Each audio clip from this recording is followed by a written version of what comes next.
Hello and welcome to our viewers on ASI News Broadcast, bringing you the latest top news for today.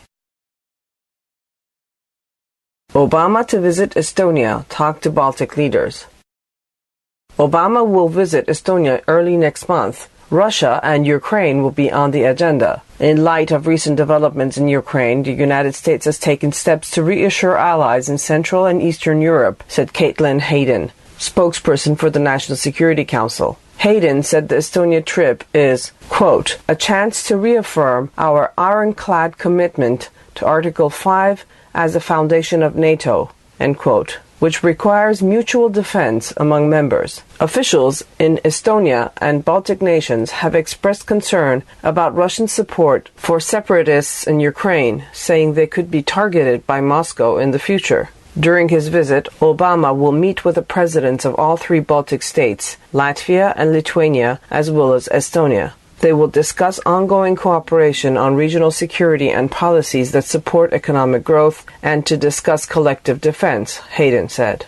Obama will travel to Estonia during the first week in September, part of a trip that includes a NATO summit in Wales, where Russia and Ukraine will also be a major topic of discussion.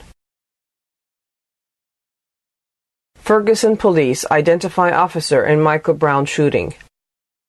The Ferguson, Missouri Police Department on Friday identified Darren Wilson as the officer who shot Michael Brown, whose death spurred violent protests and unrest in the St. Louis suburb over the past week. Ferguson Police Chief Thomas Jackson said Wilson has been on the force for 6 years and has no disciplinary action against him. Jackson announced the name Friday morning in a very short news conference, 3 days after saying he would name the officer, then reneging, citing a fear for the officer's safety. He would not provide further information about Wilson.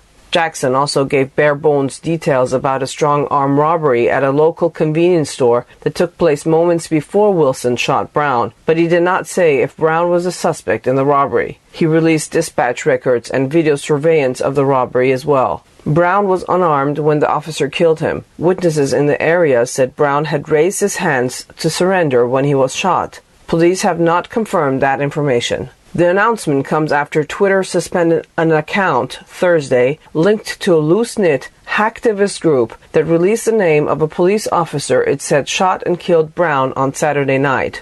However, police, Ferguson's mayor, and the stepmother of the man named all said the group was incorrect and that the person named is not a police officer. As of early morning, no violent clashes were reported after hundreds of protesters gathered and marched near the flashpoint where riots and civil unrest have unfolded here in recent days. Citizens protesting Brown's death marched alongside state troopers who took over operational control of the protest scenes Thursday. Governor Jay Nixon announced Thursday that the Missouri Highway Patrol would be taking control of security in Ferguson and that the unit in the embattled town would be overseen by Johnson. Nixon said, "What's gone on here over the last days is not what Missouri is about. It's not what Ferguson is about. This is a place where people work, go to school, raise their families, go to church. But lately, it's looked a little bit more like a war zone, and that's unacceptable." Stay with us on ASI News Broadcast with all the latest news from the U.S. brought to you from the American Studies Institute from Tehran. You can also check our website at www.asipress.us. Thanks for watching.